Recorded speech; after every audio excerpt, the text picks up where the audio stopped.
Hi YouTube, welcome back to Wtf Rc Cars. So, we've got the EL18 transmitter. I think it's the first time I've had this on channel. I've been playing about with it for a little while. These run EdgeTX, and I've had a few people ask me what's the best way really of making sure these are up to date.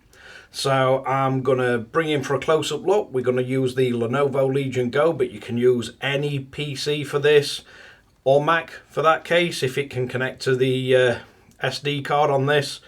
But I'm going to show you how to do it with the SD card and everything in place, because if you've got the little bracket, it covers the SD card slot.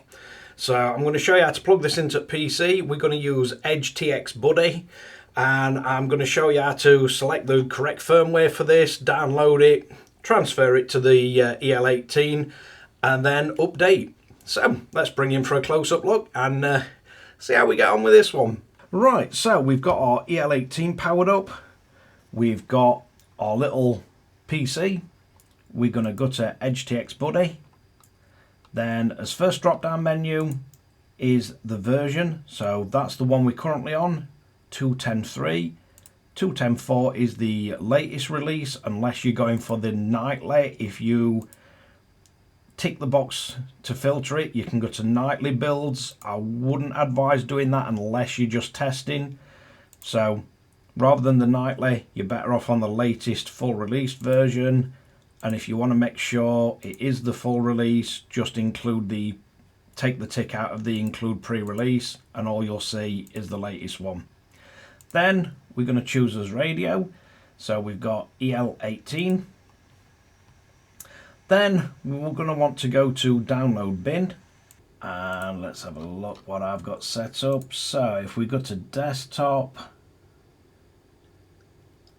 and then I think I'm probably going to go to my D drive on this. We've got a Flysky folder, we've got an EL18, and we've got firmware. So we're just going to click download. It says firmware file saved. So we can come off this. We can go to our D drive as Flysky folder, EL18, firmware, and we can see we've got 2.10.4.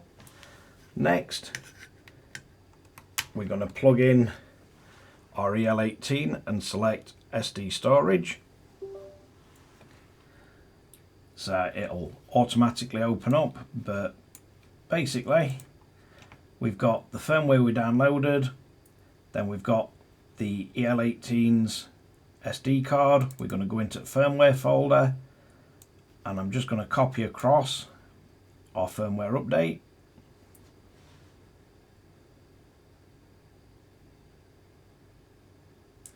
So once we've done that, we can then unplug our EL18. So we've got the brightness as low as it'll go. So hopefully it'll not blow this screen out too much. So basically we just need to power off. You want to hold the two top hats inwards and power back on. This will bring you to the bootloader screen.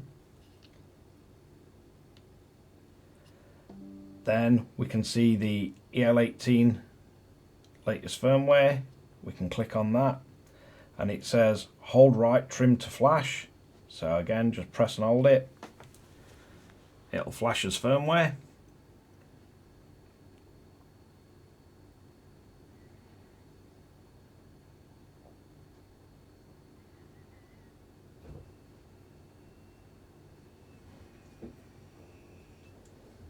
It's a quick and painless process usually to update the firmware on these radios. So hold left trim to exit. Then we can go down to exit.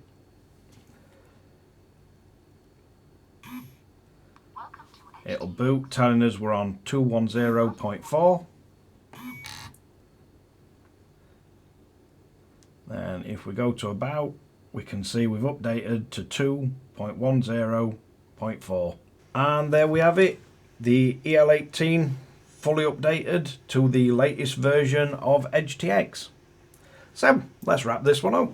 So there you have it, just a quick guide to updating the actual bootloader and firmware of the EL18. It's pretty straightforward. Hopefully I'll be having plenty of chance to do more videos on this now I've got my hands on one, and take you through a few settings.